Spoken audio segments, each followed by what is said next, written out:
get to the U.S. and travel. And you just spend time there, live there, work there, whatever it may be.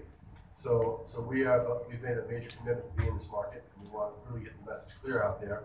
We brought our entire team here, and I have our manager, Mr. Graves, here, who will give you some information and a little presentation on kind of the program, the company, who we are, what we do, and we also have an immigration attorney who works for us, who's an expert in immigration, and he'll kind of explain to you the differences between the different visa categories and why EB5 is such a good opportunity and a good option for Indian citizens for immigration to the United States. So I'll be here to answer questions for you later on, and why don't we just get started and have Andrew begin and give you the presentation on the company.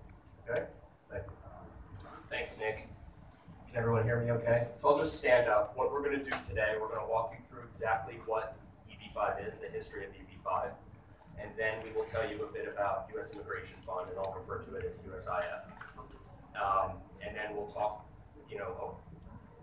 why we're here in India, demographics, and why India makes so much sense for this program. And then we'll finish with Dennis. We'll walk you through a little bit about the different visa options, and then we'll have a full question and answer session. So what exactly is the EB5 program? It was started in 1990 by the U.S. government. It's an investor visa program. Each investor must invest at least $500,000 into a qualified EB5 project. That project must create 10 new U.S. jobs per investor. So those are kind of the bare basics of EB5.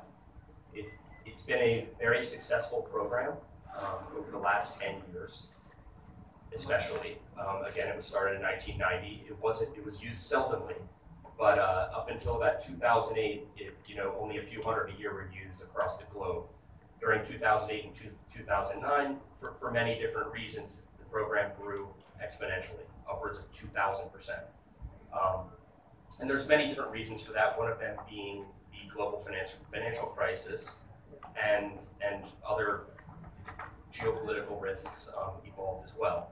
But back to the financial crisis, the developers in New York City and all across the country, and companies themselves, capital dried up for them during the financial crisis. So they look for alternative sources of capital.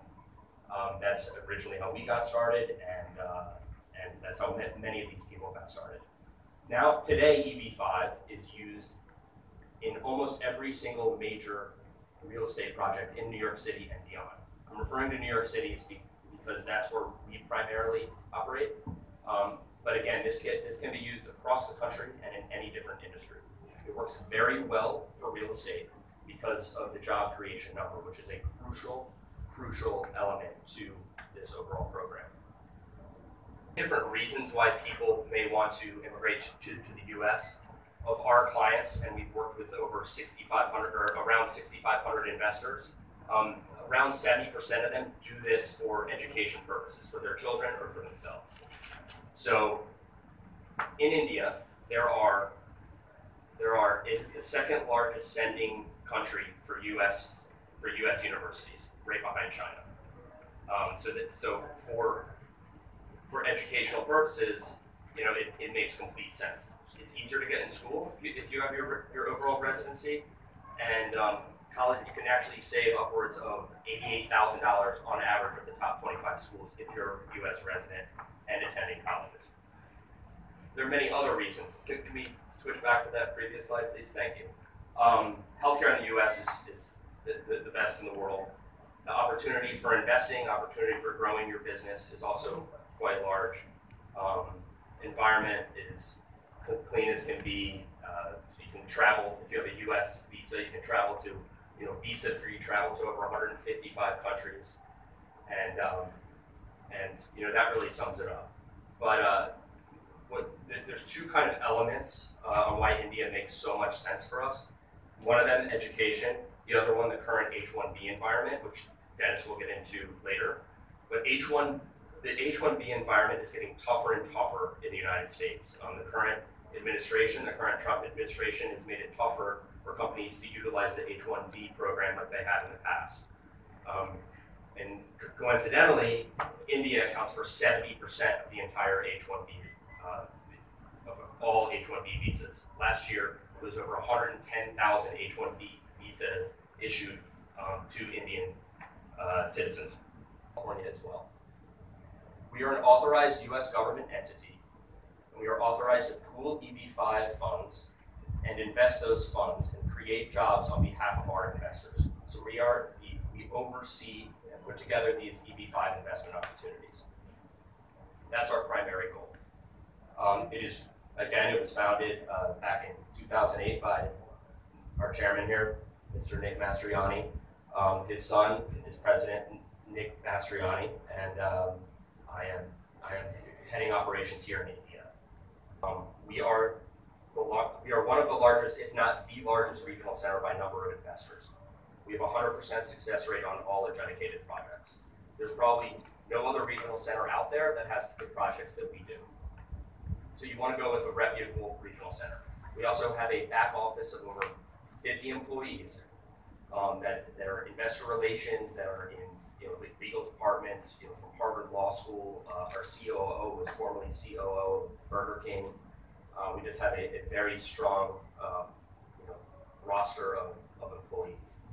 And so that's number one. So regional center, you must make sure they are up to date and follow all the rules. There's 900 of them.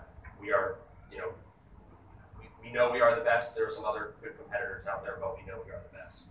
Goodcoff, Fisher Brothers, HFC Capital, Kushner Companies, and New Valley. These are some of the most active developers in New York City. They have all invested billions and billions of dollars in the city, all very highly successful companies.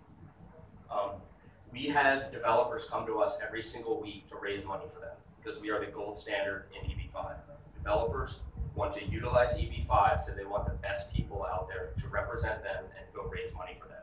So they come to us. We turn down probably 95% of all developers that come to us.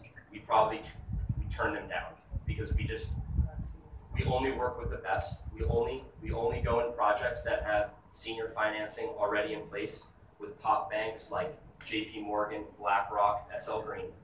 And we're a recognized lender in all these projects. Associates, Donoso is a true leader in EB5 law. They have processed more EB5 visas than any other law firm in the entire country. Publications, frequently call up Dennis and his partner Ignacio Donoso and ask their opinion.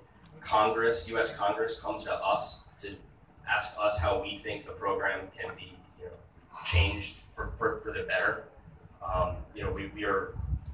We are the go-to EB5 provider, and because of that, we have to work with the best.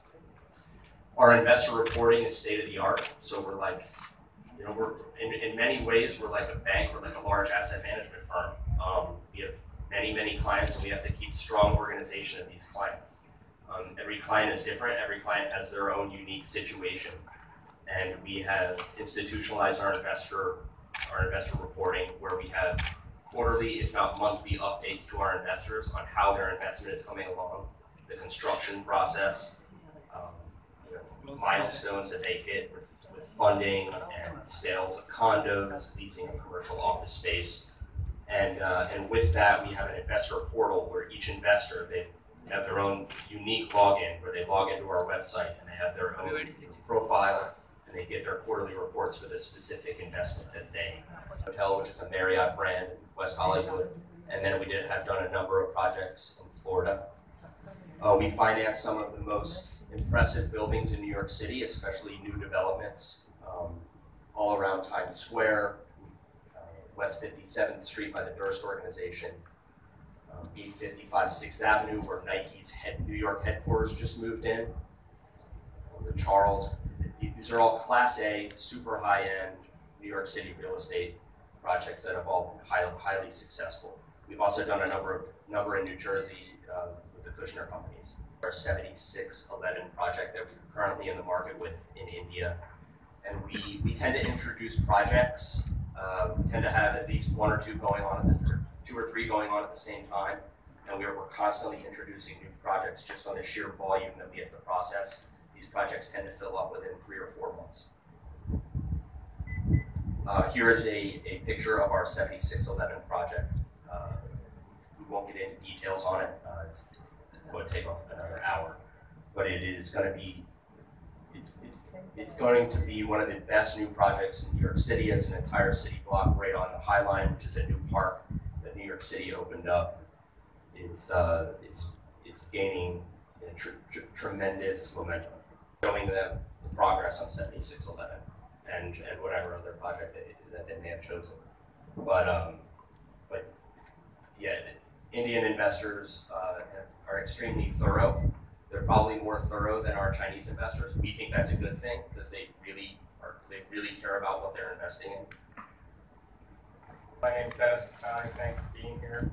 I'm an attorney and partner with IA Denoso and Associates. We're a boutique law firm in Washington, D.C. We specialize in EB5 immigrant investment visas and high-skilled leading 5 years of immigration law experience. And he's considered one of the top experts in the United States in the EB5 industry. Over the last 4 or 5 years, we've filed over 3,000 individual EB5 petitions on behalf of our immigrant investors card program. And then I'll also get into the EB5 process just a little bit. So if you're an investor, what are the steps you need to take? What are the timelines? How do you go from A to B? You might notice within the handouts that you have, there's certain handouts, you can take those out and follow along. But the EB5 green card visa is a green card category. EB stands for employment-based. There's 4 other green card categories that I'll mention. In order to receive an EB5 visa, an investor has to make a qualifying investment of $500,000 in a new commercial enterprise in the United States that will create 10 jobs. Okay? As a principal benefit to the system. We've seen a surge in popularity of the EB5 visa recently in India for 2 reasons. Andrew recently mentioned that the H-1B program is undergoing change. There could be potential reform to the H-1B program. The U.S. government, the reform could take many forms. EB1, EB2, and EB3 categories are green card programs for U.S. employers to petition for an Indian national and for a foreign national. These categories have significant waiting lists. So if you're an Indian and your employer offers you a job in the United States for a permanent green card, say in the EB2, employment-based second category, employment-based third category, you're looking at a 9 to 11-year waiting list before you can obtain a green card. As I mentioned, there's currently no waiting list for the EB5 category for Indian nationals. That's a lot of flexibility, and that's a lot of predictability. If you invest with a regional center in an EB5 program, you're not going to be tied to one employer. You can live anywhere you'd like. The actual processing time takes around 16 to 18 months, and you'll have a conditional green card where you can come with your family, your spouse. Children that are under the age of 21 and unmarried are allowed to immigrate with the principal investment. And I said the second reason why we've seen a surge in popularity in the Indian market is not only because there's been increased marketing, as you've probably seen, there's a lot of people talking about EB5 in India. There's a conference going on right now. But the waiting lists have gotten worse and worse over the last year. So we're seeing some Indians who are in state studying on an F visa, for example, who study in the United States. They might be working in the United States on an H-1B visa, but they don't have a step after that. How are they going to remain in the United States permanently? To live, to work, to be there with their family. The EB5 visa is serving as a bridge for lots of our clients and able to stay in the United States permanently after they finish their studies on an F1 visa, for example, or after their 6 years is up on an H-1B visa. I think it's also important to talk about the EB5 process. How do I get started? What do I do if I want to invest? So the first thing you'll do is you'll speak to a regional center representative like USIF, and you will let them know that you're interested in investing. You'll fill out a questionnaire with them, give them some background information on who you are. You'll work with an immigration attorney to discuss what's called source of funds. The principal requirement for the actual investor, obviously the investor has to create 10 jobs, but what's needed from the investor is a lawful source of funds. That's U.S. immigration law. The source of funds that the Indian investor, or any investor for that matter, is using to invest has to be lawfully earned, and it has to be traceable. Okay? So as I mentioned, we filed over 3,000 applications, and over 100 applications recently for any investors. We work diligently with them on to source objective documentation to prove where their money came from. So we're not really involved with the government of India. It's not a requirement. The business community strongly supports what we're doing. Trade between the U.S. and China is very strong. Relationships between the U.S. and China are very strong. So it doesn't really require direct, communication with the government of India. But we, as we continue in India, we are going to work with the consulate, the U.S. consulate, and other areas that would be helpful in getting awareness out about who we are and what we do in our company and how we can help people through the immigration process. Are essentially hold the hand of the investor through every stage until they receive permanent residency in the U.S. We work very closely with the lawyers throughout the entire process, and Dennis and his team, they're very involved with the clients throughout each step of the process as well.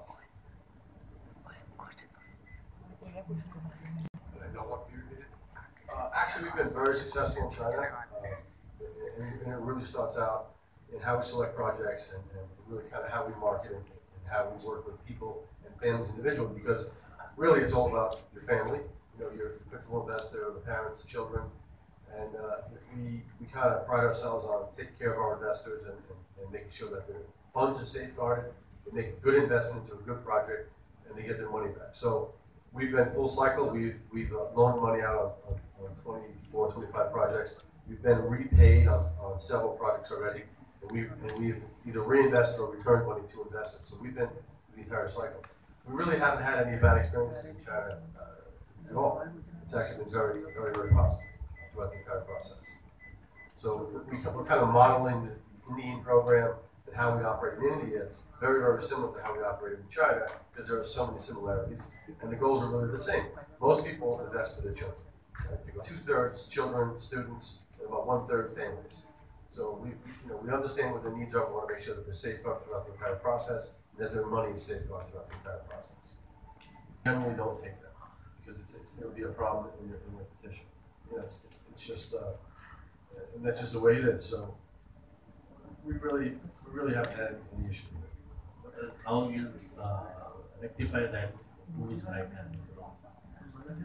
What the investment should like? So we've never had a denial of an investment on any of our projects, any of our processes. The overall, I think, rating for the entire program, and I don't know exactly, but I believe it's about 90%, 85% people get approved in general for the entire process. Ours is 100%, and about 15% get denied. And there's a lot of reasons why. And generally, it's the source of funds. So it's difficult to get money out of China. There's a lot of currency controls, so you have to be able to prove where that money came from. And India, has similar, but your limit is 250,000 per person per year. For China, it's only 50,000 per person per year. Normally, if an Indian wanted to go to the U.S. to go to work, they would utilize what's known as an H-1B visa. H-1B visa is very difficult right now. The position of the U.S. government is U.S. jobs are for U.S. workers, and they don't want U.S. jobs filled by foreign workers. So what does that do? That creates a problem. That problem is solved by an EB5 visa. An EB5 visa, which has been not used by many Indians yet, allows a family to make an application, and the entire family can immigrate to the U.S. by making one investment, or it can be for students. Our company has been around since 2009. We've been the largest EB5 investment company that exists today. We've helped over 18,000 people around the world, mostly China, immigrate to the United States through the program. We have a 100% approval rating on all projects and investments, and we have actually returned capital to people that have made their initial investment. So we are a full-service, transparent, bank-like institution that manages this entire process for the investors. Right. To bring it to investors, any particular agenda of promoting this, or you have any awareness for this investment? Are you planning to promote this initiative to India? Now they understand that it's a real program. It's like I said, it's not been used here before. So our plan is to roll out a national program, and really get into all the major cities and the secondary cities to create awareness about our company and who we are and why they should invest with us and not someone else because of our track record, our success rate, and the years that we've been in business, and also to educate them on the immigration process and understanding what this visa category is and how it's beneficial to them and their entire family. No one has the track record that we have. No one has the amount of investors that we have. No one has access to the developers that we work with in New York City and other major cities. And no one really understands this business as we do. And we're spending the time and the money to create the education so that people understand what it is and who we are. And this market is brand new. This is just starting here. There will be several 100,000 people that will use this program over the next 10 years in India, without a doubt. It's happened in China, at the same rate, and we'll see the same growth in this country. The demographics are almost identical to China, where you have so many students, so many young families, so many reasons for this to make sense in this country. And the reason why we haven't been here before is because China was so busy and grew so fast that it was hard to be in multiple places. Now that we have China fully established and operating, basically on its own, we are now setting up here and we're going to make the investment through marketing and other efforts to really educate and grow the program here.